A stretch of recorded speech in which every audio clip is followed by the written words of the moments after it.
To the online study exam.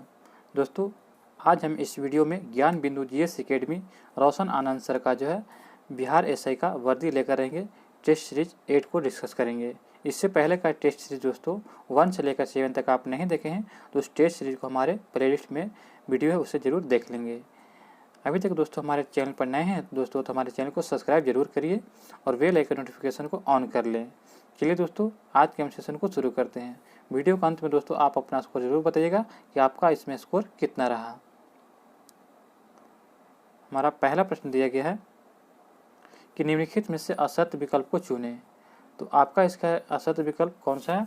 तो ए कहा गया कि उपाध्यक्ष नीति आयोग के कौन है? सुमन कुमार बेरी, यह बिल्कुल सही है। दो कहता है कि अध्यक्ष संघ लोक सेवा आयोग के कौन है? तो डॉक्टर मनोज सिन्हा, यह भी सही है। सी कहता है कि सीईओ नीति आयोग के कौन है? तो परमेश्वरन अय्यर है, यह भी सही है। 4 कहता है कि अध्यक्ष 22वें विधि आयोग के बलबीर सिंह चौहान है, यह गलत है। तो आपका इसका राइट आंसर क्या होगा? ऑप्शन नंबर 4 यानी गलत को चुनना था। नेक्स्ट प्रश्न दिया गया है कि हाल ही में खांची महोत्सव 2022 किस राज्य में आयोजित किया गया है? तो खांची महोत्सव 2022 में जो है यह आयोजित किया गया आपको त्रिपुरा में। ऑप्शन नंबर जो है ये इसका राइट आंसर होगा। त्रिपुरा में जो खांची महोत्सव आयोजित किया गया है। नेक्स्ट प्रश्न है कि निम्नलिखित में से कौन सा युद्धाभ्यास बहुपक्षीय नहीं है? तो यह आपका राइट आंसर क्या हो जाएगा? लामित्य 9 जो है युद्धाभ्यास बहुपक्षीय नहीं है, जबकि मिलन 2022 और ब्लाटॉप्स और कॉन्क्वेस्ट 2022 ये जो है बहुपक्षीय सैन्याभ्यास है, जबकि लामित्य 9 जो है यह बहुपक्षीय सैन्याभ्यास नहीं है। नेक्स्ट प्रश्न देखते हैं 15वां ब्रिक्स वर्चुअल शिखर सम्मेलन 2023 का आयोजन किस देश में किया जाएगा? तो आपका इसका राइट आंसर होगा ऑप्शन नंबर ए। यह जो है 15वां ब्रिक्स वर्चुअल शिखर सम्मेलन का आयोजन जो है भारत में किया जाएगा। ऑप्शन नंबर ए इसका राइट आंसर हो जाएगा। सॉरी यहाँ पे दिया गया है 15वां ब्रिक्स वर्चुअल शिखर सम्मेलन 2023 का आयोजन कहाँ किया जाएगा? तो इसका आयोजन दोस्तों किया जाएगा आपको दक्षिण अफ्रीका में। ऑप्शन नंबर 20 का राइट आंसर हो जाएगा। हाल ही में किस राज्य में तमला डायनासोर का अंडा मिला है?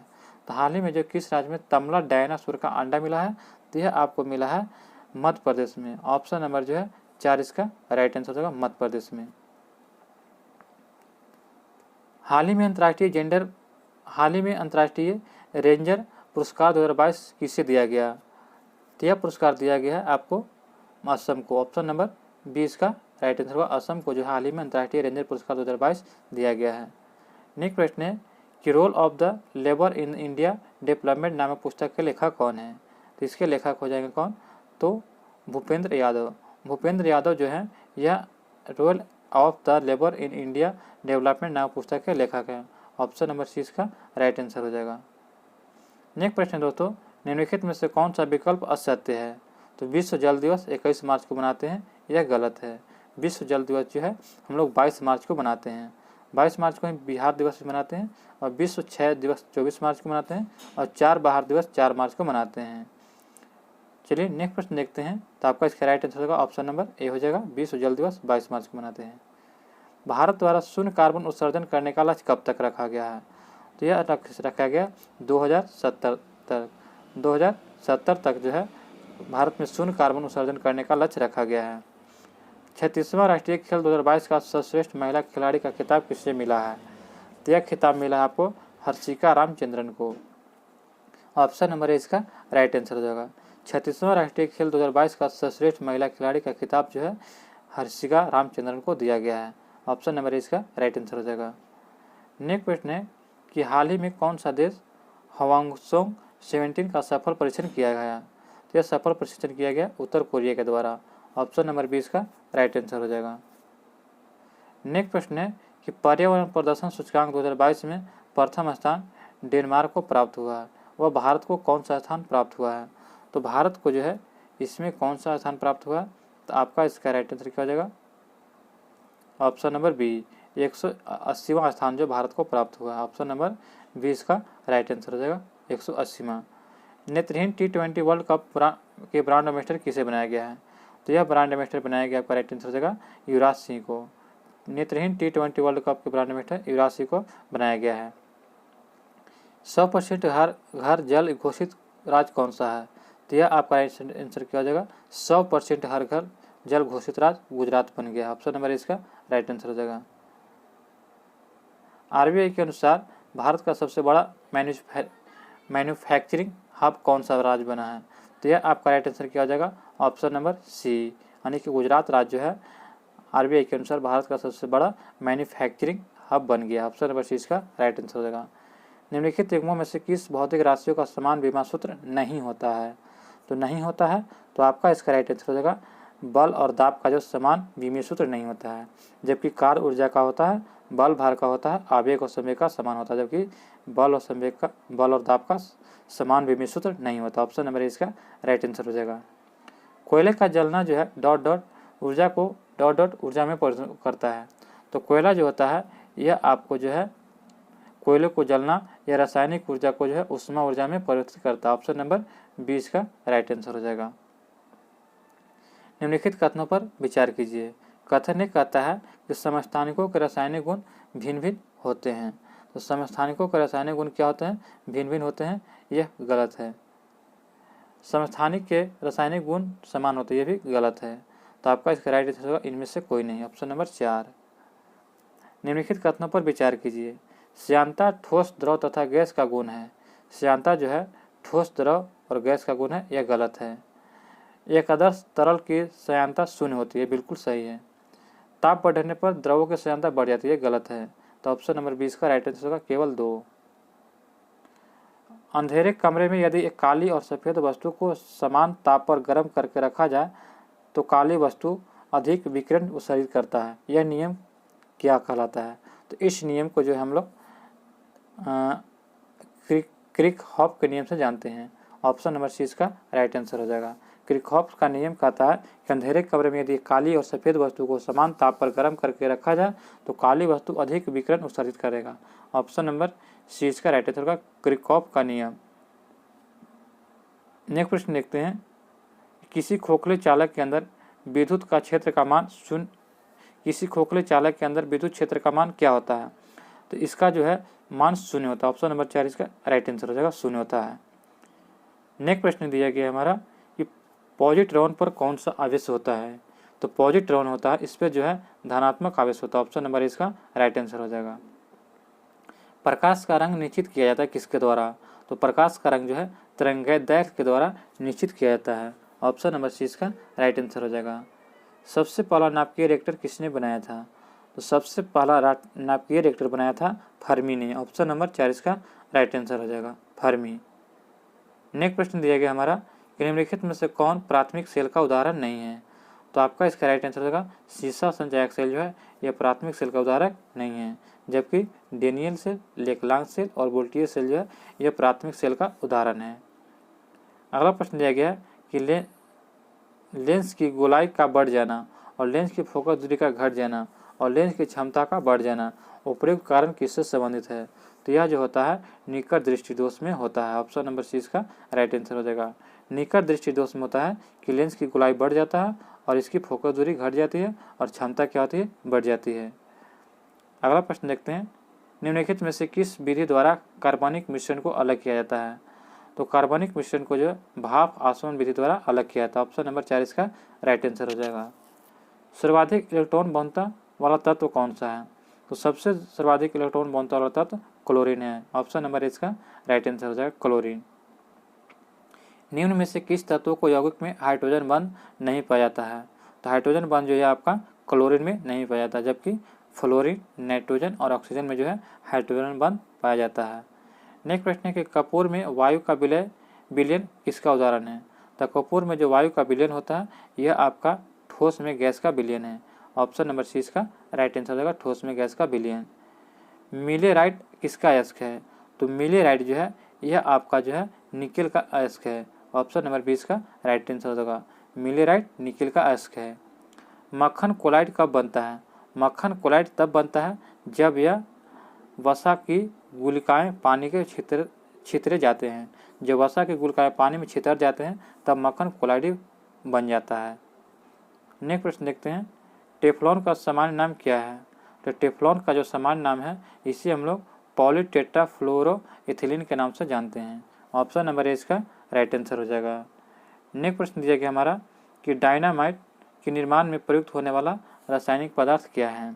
तो डायनामाइट के निर्माण में जो प्रयुक्त होने वाला रासायनिक पदार्थ है ग्लिसरॉल ट्राई नाइट्रेट होता है, glycerol trinitrate. Option number C इसका राइट आंसर हो जाएगा। नेक्स्ट प्रश्न दिया गया कि निम्न में से कौन सा विकल्प असत्य है, यानी कि इसमें से गलत कथन को चुनना है। तो इसका हो जाएगा आयनिक यौगिक की द्रव्यनांक एवं क्वथनांक निम्न होता है, यह गलत है। तो यही आपका राइट आंसर हो जाएगा, यह गलत है। नेक्स्ट प्रश्न देखते हैं। हमारा अगला प्रश्न दिया गया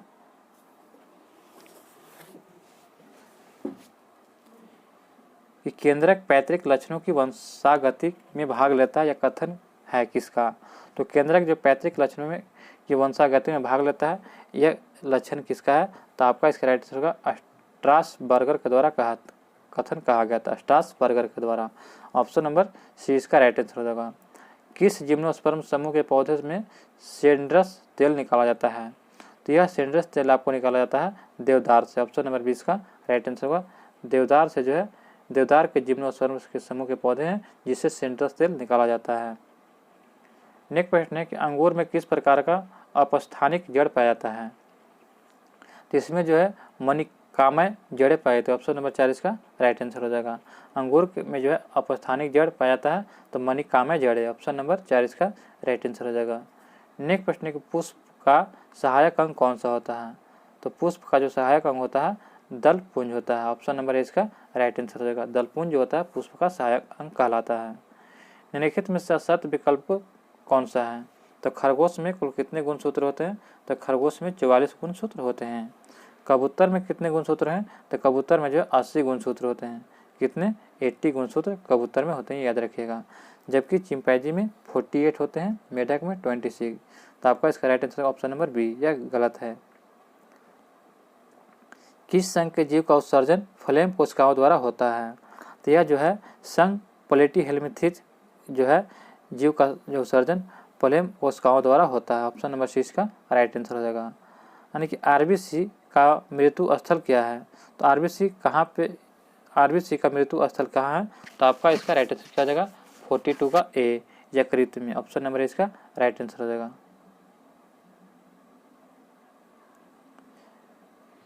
मेरुरज्जु यानी कि स्पाइनल कोड में संबंध में कौन सा विकल्प असत्य यानी कि गलत है।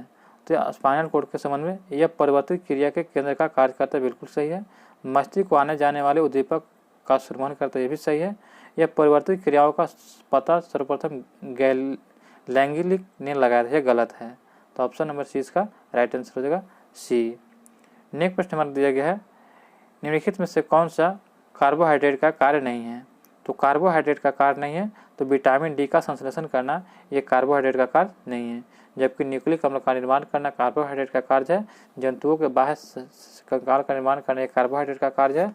और शरीर की ऊर्जा को आवश्यकता पूरा करना यह कार्बोहाइड्रेट का कार्य है। जबकि विटामिन डी का संश्लेषण करना कार्बोहाइड्रेट का कार्य नहीं दिया गया है। नेक्स्ट प्रश्न देखते हैं कि समन्वित रोग निगरानी परियोजना केंद्रीय स्वास्थ्य कार्यक्रम का प्रारंभ किस वर्ष किया गया था।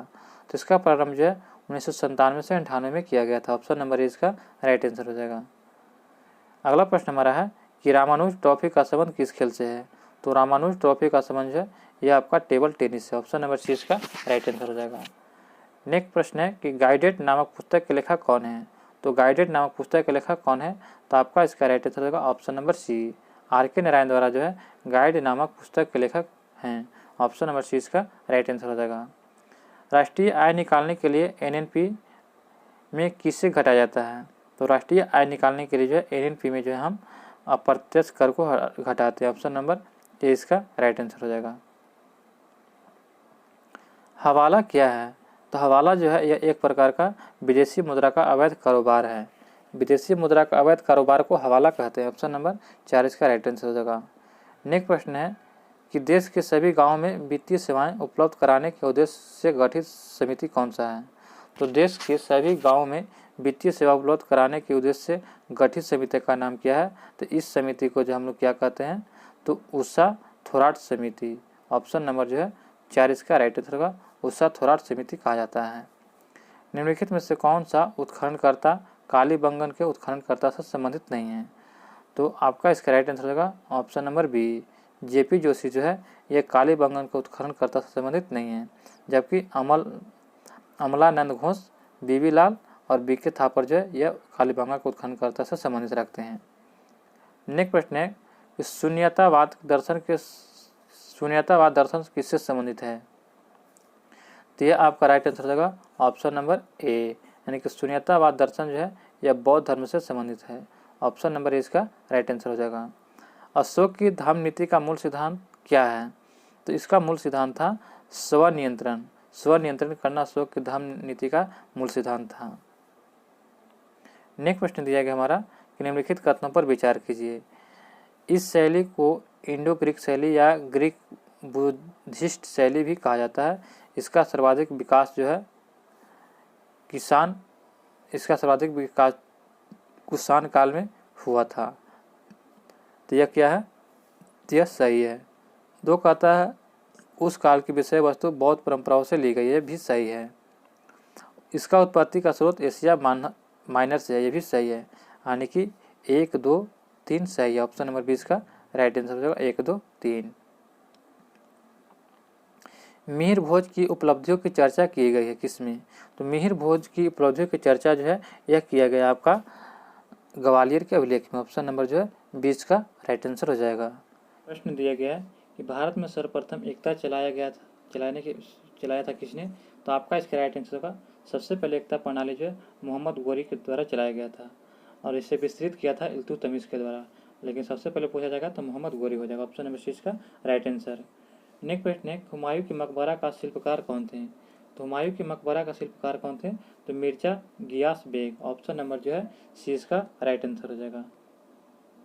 नेक्स्ट प्रश्न दिया गया है कि निम्नलिखित को उसके शासन काल के क्रम में व्यवस्थित कीजिए। तो इसका आपका राइट आंसर क्या हो जाएगा? तो सबसे पहले आपका हो जाएगा यानी कि बालाजी विश्वनाथ, उसके बाद आए थे बाजीराव, उसके बाद आए थे आपको बालाजी बाजीराव द्वितीय, उसके बाद आए थे माधव राव, यानी कि आपका इसका राइट आंसर क्या हो जाएगा 3, 1, 2, 4। ऑप्शन नंबर 6 का राइट आंसर हो जाएगा। कोलाचेल का युद्ध कब हुआ था? तो कोलाचेल का युद्ध हुआ था यह आपका राइट आंसर हो जाएगा 1741 में। ऑप्शन नंबर 20 का राइट आंसर होगा कोलाचेल का युद्ध 1741 में हुआ था। ऑप्शन नंबर 20 का राइट आंसर हो जाएगा। प्रथम आंग्ल सिख युद्ध की समाप्ति कब हुआ था? इसकी जो है 1845 से जो है 46 में हुआ था समाप्ति। प्रथम आंग्ल सिख युद्ध जो है 1845 से 46 में हुआ था। यह किस संधि से समाप्त हुआ था? तो आपका इसका राइट आंसर हो जाएगा ऑप्शन नंबर सी, यानी कि लाहौर की संधि से समाप्त हुआ था। नेक्स्ट प्रश्न दिया गया है कि भूमकाल विद्रोह का नेतृत्व कौन था? तो भूमकाल विद्रोह का नेतृत्वकर्ता कौन थे? तो आपका इसका राइट आंसर हो जाएगा दोस्तों ऑप्शन नंबर ए, गुंडाधुर जो है यह भूमकाल विद्रोह के नेतृत्व करता थे। ऑप्शन नंबर ए इसका राइट आंसर हो जाएगा। असत्य विकल्प को चुनिए। तो असत्य विकल्प को चलिए चुनते हैं। वीनस इंडिया एसोसिएशन के किसने लिखा था? तो यह लिखा था आपको लेडी सदाशिव अय्यर ने। लेडी सदाशिव अय्यर ने जो है यह लिखा था 1917 में। ऑप्शन नंबर इसका राइट आंसर होगा। नेक्स्ट बी दिया गया राष्ट्रीय स्वयं सेवक के भी हेड गवार थे खुदाई खिदमतकार के अब्दुल गफार खान और हरिजन सेवक संघ के महात्मा गांधी। तो आपका इसका राइट आंसर क्या होगा ऑप्शन नंबर ए। 1944 में गांधी जिन्ना वार्ता के सफल होने का आधार किया था? तो इसका असफल होने का इसका आधार था option number C, C R formula के कारण जो है यह असफल हो गया था। नेक्स्ट प्रश्न दिया गया है हमारा कि 1882 में गठित हंटर आयोग का उद्देश्य क्या था? तो हंटर आयोग का इसका उद्देश्य था शिक्षा का विकास करना। ऑप्शन नंबर सी इसका राइट आंसर हो जाएगा। अगला प्रश्न दिया गया कि चंद्रशेखर आजाद का जन्म कहाँ हुआ था? तो यहाँ पे प्रश्न दिया गया है कि चंद्रशेखर आजाद का जन्म कहाँ पे हुआ था? तो आपका इसका राइट आंसर होगा ऑप्शन नंबर बी, यानी कि भावरा में जन्म हुआ था। ऑप्शन नंबर 20 का राइट आंसर हो जाएगा। नेक्स्ट प्रश्न दिया गया है कि निम्नलिखित कथनों पर विचार कीजिए। कथन एक कहता है कि भारत में हिमालय 5 राज्यों में फैला हुआ है। भारत में जो है हिमालय जो है 5 राज्यों में फैला हुआ, यह गलत है। पश्चिम घाट केवल 5 राज्यों में फैला हुआ है। पश्चिमी घाट जो है 5 राज्यों में फैला हुआ, यह भी क्या है आपका सही है, यानी कि पश्चिमी घाट जो है 5 राज्यों में फैला हुआ, यह गलत है। नेक्स्ट दिया कि पुलिकट झील केवल 2 राज्यों में फैला हुआ है, तो यह बिल्कुल सही है। पुलकर जो आंध्र प्रदेश और तमिलनाडु में स्थित है। ऑप्शन नंबर इसका राइट आंसर केवल 2, जबकि 1 और 2 क्या है, गलत है। पुलकर झील केवल 2 राज्यों में फैला हुआ है, ये याद रखिएगा, आंध्र प्रदेश और तमिलनाडु। अगला प्रश्न देखते हैं, येना जलप्रपात किस राज्य में अवस्थित है? तो येना जलप्रपात यह मध्य प्रदेश में अवस्थित है। ऑप्शन नंबर सी इसका राइट आंसर हो जाएगा। इनमें से सत्य कौन सा है? तो यह जो है आपका गंगा सागर परियोजना जो है यह गंगा नदी पर नहीं है। गंगा सागर परियोजना जो है यह चंबल नदी पर है। चंबल नदी पर गंगा सागर परियोजना याद रखिएगा। जबकि कुंड परियोजना जो है कुंड नदी पर है और सरहिंद परियोजना जो है सतलज नदी पर है और कोयना परियोजना कोयना नदी पर है। ऑप्शन नंबर 20 का राइट आंसर होगा गंगा सागर परियोजना चंबल नदी पर। रोहिला राष्ट्रीय उद्यान किस राज्य में अवस्थित है? तो रोहिला राष्ट्रीय उद्यान जो है आपका हिमाचल प्रदेश में स्थित है। ऑप्शन नंबर इसका राइट आंसर होगा हिमाचल प्रदेश। सर्वाधिक अनुसूचित जाति का जनसंख्या प्रतिशत किस केंद्रशासित प्रदेश में है?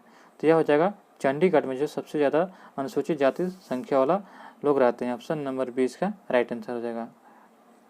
NH-53 किससे जोड़ती है? तो NH-53 जो है यह आपको जोड़ता है हजीरा से पारादीप को। हजीरा से पारादीप को जो है NH-53 जोड़ता है, नेशनल हाईवे 53। मक्का में व्हाइट बर्ड रोग किस तत्व की कमी से होता है? तो यह आपको हो जाएगा जस्ता के कमी से। ऑप्शन नंबर सी इसका राइट आंसर हो जाएगा। निम्नलिखित में से कौन सी नदी कोसी की सहायक नदी नहीं है? तो आपका इसका राइट आंसर होगा खोन नदी। खोन नदी जो है यह यानी कि कोसी की सहायक नदी नहीं है। ऑप्शन नंबर इसका राइट आंसर हो जाएगा। अगला प्रश्न दिया गया है 74 दिया गया है कि निम्नलिखित दरों को उसके ऊंचाई के अनुसार अवरोही क्रम में व्यवस्थित कीजिए। तो आपका इसका राइट आंसर क्या हो जाएगा? तो ऊंचाई के अनुसार अवरोही क्रम में व्यवस्थित करना है। तो सबसे पहले आपको हो जाएगा यानी कि भोर घाट। सबसे पहले आपको क्या हो जाएगा? भोर घाट। उसके बाद आपको हो जाएगा थाल घाट। उसके बाद आपको हो जाएगा पाल घाट। उसके बाद सेनकोटा घाट। यानी कि ऑप्शन नंबर जो है 20 का राइट आंसर होगा 2, 1, 3, 4। निम्नलिखित में से कौन सा घास का मैदान दक्षिण अफ्रीका में है? तो आपका इसका राइट आंसर क्या हो जाएगा? दक्षिण अफ्रीका में जो घास का मैदान है वह आपका हो जाएगा ए यानी कि वेल्स। वेल्स जो है दक्षिण अफ्रीका में घास का मैदान है। डाउन्स जो है यह ऑस्ट्रेलिया के घास का मैदान है। स्टेपी जो है ये मध्य एशिया का घास का मैदान है। और प्रेरी जो है यह यानी कि उत्तरी अमेरिका के घास का मैदान है। तो आपका इसका राइट आंसर क्या हो जाएगा? Option number A. नेक्स्ट प्रश्न दिया गया है कि असत्य विकल्प को चुने। असत्य विकल्प को चुना है बाल्को, नाल्को, माल्को और इंडाल्को। तो यह किस देश की सहायता से बना था? तो आपका इसका राइट आंसर क्या हो जाएगा? Option number 4। इंडाल्को जो है USA नहीं बल्कि कनाडा के सहयोग से बना था, यानी कनाडा। जबकि बाल्को सोवियत संघ, नाल्को फ्रांस के सहयोग से और माल्को इटली के सहयोग से बना था। जबकि इंडाल्को कनाडा के सहयोग से बनाया गया था। अगला प्रश्न है, रियांग जनजाति का संबंध किस राज्य से है? तो रियांग जनजाति जो है त्रिपुरा से संबंधित है। ऑप्शन नंबर 6 का राइट आंसर हो जाएगा त्रिपुरा से। डकनी किस राज्य की नृत्य है? तो डकनी जो है यह आपका अरुणाचल प्रदेश की नृत्य है। ऑप्शन नंबर 20 का राइट आंसर हो जाएगा। नेक्स्ट प्रश्न है कि कोरिंगा कच्छ वनस्पति क्षेत्र किस राज्य में है? तो कोरिंगा कच्छ वनस्पति क्षेत्र जो है यह आपका हो जाएगा आंध्र प्रदेश में स्थित है। ऑप्शन नंबर 20 का राइट आंसर होगा कोरिंगा कच्छ वनस्पति क्षेत्र आंध्र प्रदेश में स्थित है। मरुभूमि विकास कार्यक्रम कब प्रारंभ किया गया था? तो यह प्रारंभ किया गया था 1977-78 में। ऑप्शन नंबर 20 का राइट आंसर हो जाएगा। नेक्स्ट प्रश्न दिया गया, निम्नलिखित कथनों पर विचार कीजिए। कथन 1 कहता है कि भारतीय संविधान सभा तथा ब्रिटिश सरकार के मध्य अल्पसंख्यकों को हितों को लेकर एक समझौता होगा। यह गलत है। 2 कथन कहता है कि युद्ध के बाद एक संविधान निर्मात्री सभा का गठन किया जाएगा जिसमें ब्रिटिश प्रांत से चुने हुए प्रतिनिधि तथा देशी रियासतों को प्रतिनिधि शामिल होंगे। ये भी आपका गलत है, यानी कि इनमें से कोई नहीं। ऑप्शन नंबर 4 इसका राइट आंसर हो जाएगा। संविधान सभा में कार्य संचालन समिति का अध्यक्ष निम्नलिखित में से कौन थे? तो इसके समिति के अध्यक्ष थे के मुंशी। के मुंशी जो थे संविधान सभा में कार्य संचालन समिति के अध्यक्ष थे। नेक्स्ट प्रश्न है कि किसी अन्य देश की नागरिकता ग्रहण करने पर भारत की नागरिकता स्वतः समाप्त हो जाती है। यह प्रावधान किस अनुच्छेद में दिया गया है? यह जो अनुच्छेद 9 में दिया गया है कि अगर आप किसी देश की नागरिकता ग्रहण करते हैं तो स्वयं भारत की नागरिकता समाप्त हो जाएगी। नेक्स्ट प्रश्न देखते हैं, सर्वोच्च न्यायालय का परामर्शी न्याय निर्णय संबंधी प्रावधान किस देश से लिया गया है? तो यह लिया गया कनाडा के संविधान से। सर्वोच्च न्यायालय में परामर्श न्याय जो है का निर्णय कनाडा के संविधान से लिया गया है। अगला प्रश्न देखते हैं कि उच्चतम न्यायालय ने अपने किस वाद में प्रावधान किया कि आरक्षण की व्यवस्था के न्यायिक पुनर्वलोकन हो सकता है। तो यह वाद था इंदिरा गांधी साहनी बनाम भारत संघ 1992 में यह कहा गया था। ऑप्शन नंबर ए इसका राइट आंसर हो जाएगा। नेक्स्ट प्रश्न है कि भारतीय संविधान का दर्शन निहित होता है किसमें। तो भारतीय संविधान का जो दर्शन निहित होता है वह नीति निर्देशक सिद्धांत में। ऑप्शन नंबर सी इसका राइट आंसर हो जाएगा। राष्ट्रपति के क्षमादान शक्ति के तहत परिहार हैं। तो राष्ट्रपति के क्षमादान शक्ति के तहत कौन सा परिहार है।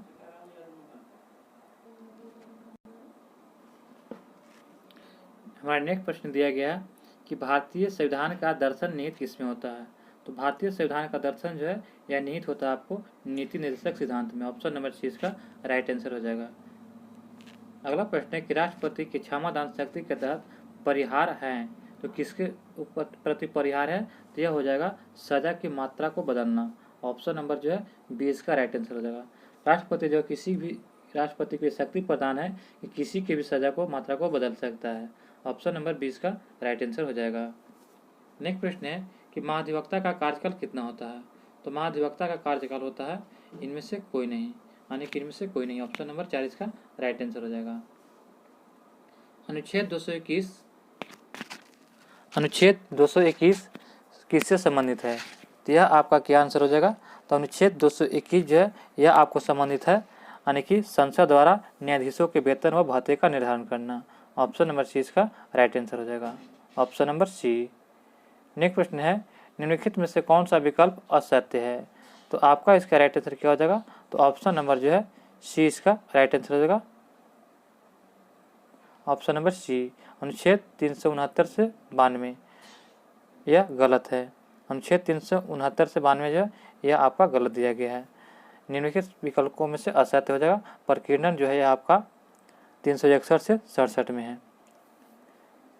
संघ और राज्य के बीच संबंध अनुच्छेद 245 से 63 में। संघ और राज्य की अधीन सेवाएं अनुच्छेद 308 से 323 में दिया गया है। नेक्स्ट प्रश्न देखते हैं। हमारा नेक्स्ट प्रश्न दिया गया है कि लोकसभा महासचिव के संदर्भ में कौन सा विकल्प सही नहीं है। तो लोकसभा महासचिव के संदर्भ में कौन सा विकल्प सही नहीं है। तो आपका इसका राइट आंसर हो जाएगा यह संसद का अस्थायी अधिकारी होता है। यह संसद का अस्थायी अधिकारी होता है। ऑप्शन नंबर जो है सी इसका राइट आंसर हो जाएगा। नर्मदा जल विवाद अधिकरण कब स्थापित हुआ था। तो यह स्थापित हुआ था आपको 1969 में, और 1969 में ही इसरो की स्थापना भी किया गया था। ऑप्शन नंबर इसका राइट आंसर हो जाएगा। नेक्स्ट प्रश्न देखते हैं मलयालम की शास्त्रीय भाषा का दर्जा कब प्रदान किया गया था। तो यह प्रदान किया गया था 2013 में।